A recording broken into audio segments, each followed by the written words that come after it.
Well, we're going to move on to women's college basketball, and actually the comments made by Geno Auriemma, whose team has, just utterly been dominating the competition. It hasn't they won pretty much every game in this tournament by double figures and so on. I saw a stat and on ESPN that said that in their last 120 games, they are 119 and one. They definitely have been just blowing out everybody. Pretty much every single win has been by instrumentally double figures, and they're on That's right now. crazy. Yeah, they just beat Mississippi State by 60 points, 98 to 38, and they they're on a 72 game win streak to try and break their own 90 game win streak. Like Hmm. that's their own record that they got a few years ago. And pretty much people are saying that UConn's bad for college basketball. Like damn There's never. Shaughnessy said that pretty much they're bad for college basketball. They're killing the women's game because pretty much whenever UConn's on TV, that people are like, oh well, they're just gonna win, so there's no point even watching it. But then Gino Auriemma replied and saying when Tiger Woods was winning every major, nobody said he was bad for golf. Actually, he did a lot for golf. He made everybody have Better to be a go. better golfer, and they did. And now there's a lot more great golfers because of Tiger.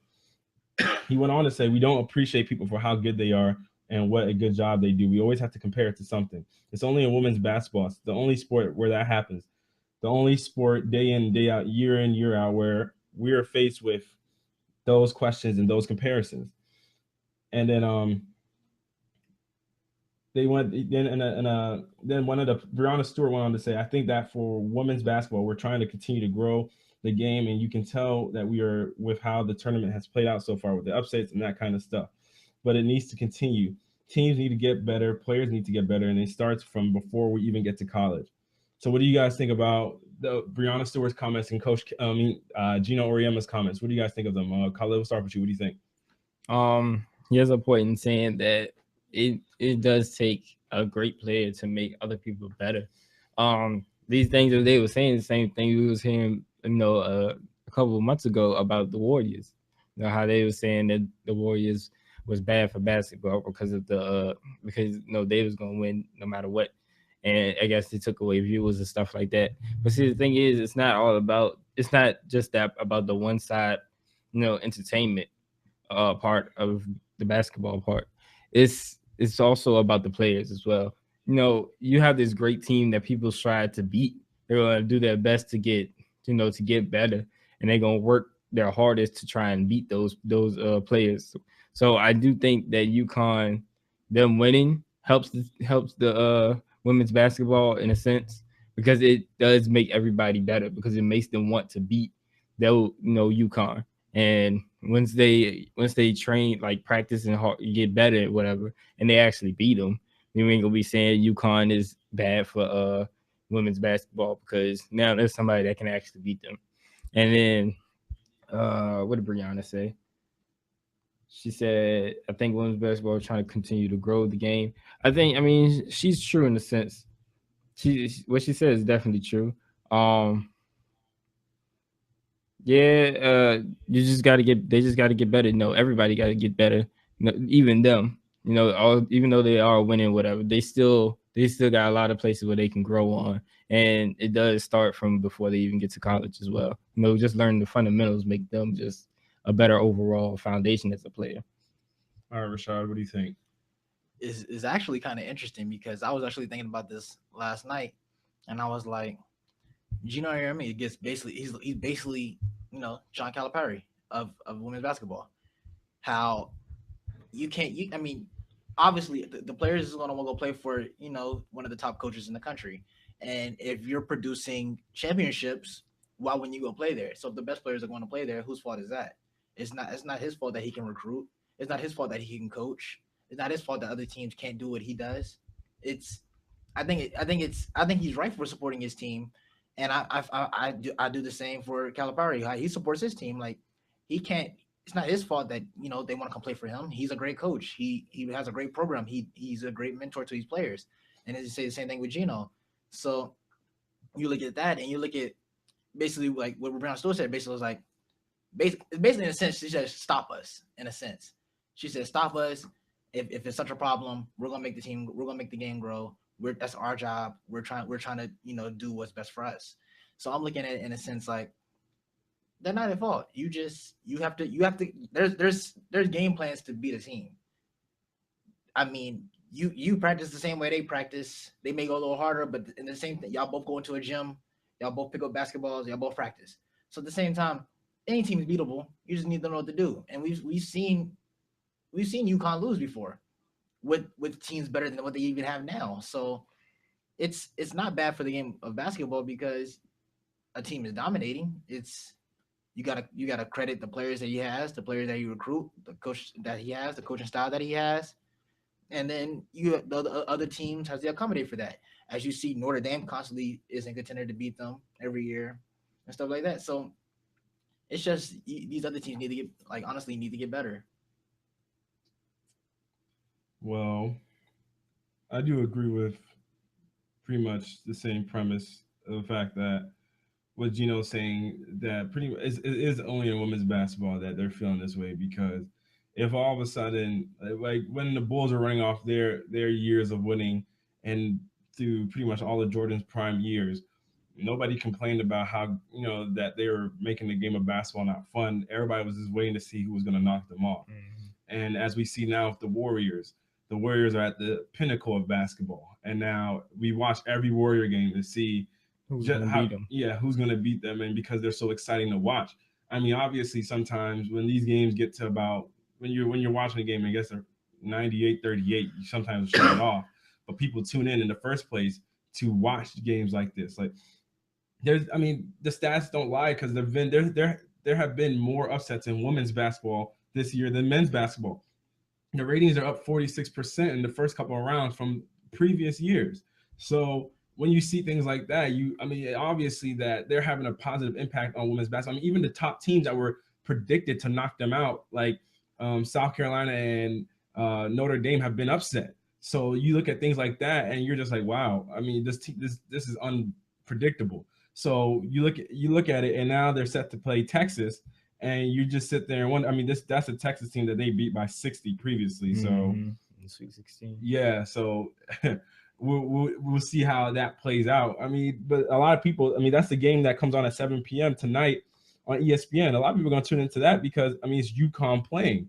And then you look at it, you look at these games. These games. It's not like these games have been like dry-eyed, boring games. These games have been really exciting for the most. Like yesterday when I saw the Stanford game and Stanford gets upset, that was an exciting game. And then and also tonight, Baylor and Oregon State play at 9 p.m. So I think they've helped women's basketball because so many people will watch women's basketball to see a team that can knock them off. Just like how people in the NBA might watch the Spurs to see in what ways how good the Spurs are that they can knock off the Golden State Warriors. The same way people will watch Cleveland and be like, man, is this Cleveland team good enough to beat them? And also with Oklahoma City, we'll watch them and say, well, from what we've seen with this and that, we realize this team can't be beat by this team. And so we do the same thing with the women's game. Now, it's weird in contrast with the men's game, how if a team is dominating in the men's game, even though it's not as men's game, there's never really been an utter domination the way UConn has been dominating. But you'd wonder to say like if a men's team is dominating in the men's basketball game, how people would receive that, because I feel as though if a men's team was dominating, people would be like, that coach and that program is just that great. Whereas people are saying UConn is killing the game, and I just don't agree with that. Calipari had that heat as well, though. Even though he's not doing what Geno's doing with UConn, winning 119 out of 120 and like that. But there was that time when they was undefeated all the way into the tournament when they lost. And you look at stuff like that, and it's every year how they bring in the top recruiting class every single year. But it's like, because most of the time they're one and dones. And he gets a lot of heat for that. Like, he's ruining, college basketball in a sense for the male perspective, because all he do is build these superpower dominant teams and then, rebuild next year and just go into like a crazy win streak again. But it's not his fault. Well, I think Calipari takes more so heat because of the one and done, because he plays into the one and done rule. I don't think he gets much heat because of exactly the success they have. I think he gets heat because of how he plays into the one and done rule, because it's not helping college basketball with these players basically staying for 1 year and being gone. because Calipari hasn't had that exact dominance. I mean, the team's out of the tournament now, and they haven't had this kind of UConn dominance. Like we haven't. I haven't seen that in men's basketball. Yeah, we have not seen that in men's basketball, and I don't know how. I don't even know if we've even seen this in men's basketball. I think I can't even count how many straight championships they've won, and so we look at that kind of thing. It's like if somebody was to bet against UConn in a spread, and then the amount of money they would make if UConn lost would be astronomical. And so even with Calipari's great Kentucky teams, they never kind of, even in that season where they were dominating team, but the thing is they weren't even really dominating, because this UConn team has won every single game they've won has been double digits. None of these games have been close. Calipari's undefeated team that eventually lost to Wisconsin, they were winning, they were undefeated, but a lot of their games sometimes some of their games would be close, and then some games they would play sloppy. UConn is just an utter demolishment. 60 points. Yeah, like that's just wrong. It's utter demolishment of every team that gets put before you. And these are some of the other best teams in the nation. They're a Notre Dame team that they put the whoopings on. They beat earlier in this season. There's teams that people are saying, oh yeah, this is a team that can knock them off. But then you look at the game that they played them, it was utter domination. Yeah, like it is, but they also have the most dominant college player in women's basketball right now in Breanna Stewart, because nobody can physically like stop her. And then Baylor also had Brittany Griner. And if you look at that, no one can stop them either until. But UConn beat them. See what I'm saying? Yeah. And UConn, that even with Brittany Griner, UConn still. So this whole thing about, because even when you get a woman with a 6'8" measuring span that can dunk and everything like that, pretty much had to be triple team by other teams, UConn found a way around it. They found a way to win. So there's something that they're doing in their program. It goes beyond just the players. It's coaching as well. Which I agree with you. I said that like earlier. I was like, you have a great program like that. You have a great program. You have great coaching. You have a great coaching style. Great players. It all is a factor. But they won't recognize that. No, they won't, because they're tired. You don't constantly want to see the same team win all the time. And that's the thing. That's the thing. Why is it in women's basketball they do this? Because when it comes to the NBA, everybody's fine with it. When it comes to the NFL, the Patriots are in the AFC Championship almost every year. Nobody complains about that. I mean, the Patriots get a lot Tom Brady is surprisingly the Patriots most hated and most loved. They always try to find something to. But the Patriots only get heat because of Spygate and now this Deflategate. But every single time the Patriots are in there, Tom Brady was pretty much the poster child of the NFL, along with Peyton Manning, until this whole Deflategate thing happened, in which some people will side with one side. People that didn't like the Patriots are going to say he's a cheater. People that like them are going to stand up for him. This is how the way it's worked. So even in the NFL, we see stuff like that. Well, it seems like in everything that people just, and apart from women's basketball, who are ready to be like, okay, we're fine with this. Like now everybody's ready for Golden State to go on this run. They're like, man, Golden State can be a dynasty. They can reel off this amount of championships and everything like that. And it's just like, man. So then when UConn's team is doing it, it's hurting the game. But when Golden State is doing it, it's like, man, nobody's good enough to knock them off. Yeah, you know what I'm saying? Like it's on the other team. It's because of Steph Curry. I feel like it's not because of Steph. Honestly, it's because Golden State can lose a game and UConn can't. That's honestly just how it goes. You see a team that just blows out everybody. Even though when you see Golden State can lose to like Milwaukee or something like that, get a game winner against 76ers. Since they don't blow teams out by 60 points, I think that helps a lot. Like you keep a team under 40 points, the game gets kind of uninteresting.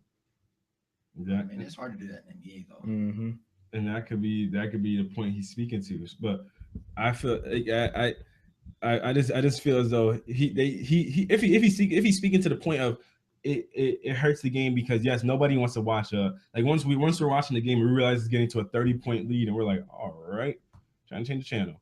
But the fact of the matter is that we tuned in because of a UConn game. It kind of contradicts his argument in a sense, but it's neither here nor there. But moving on, we're doing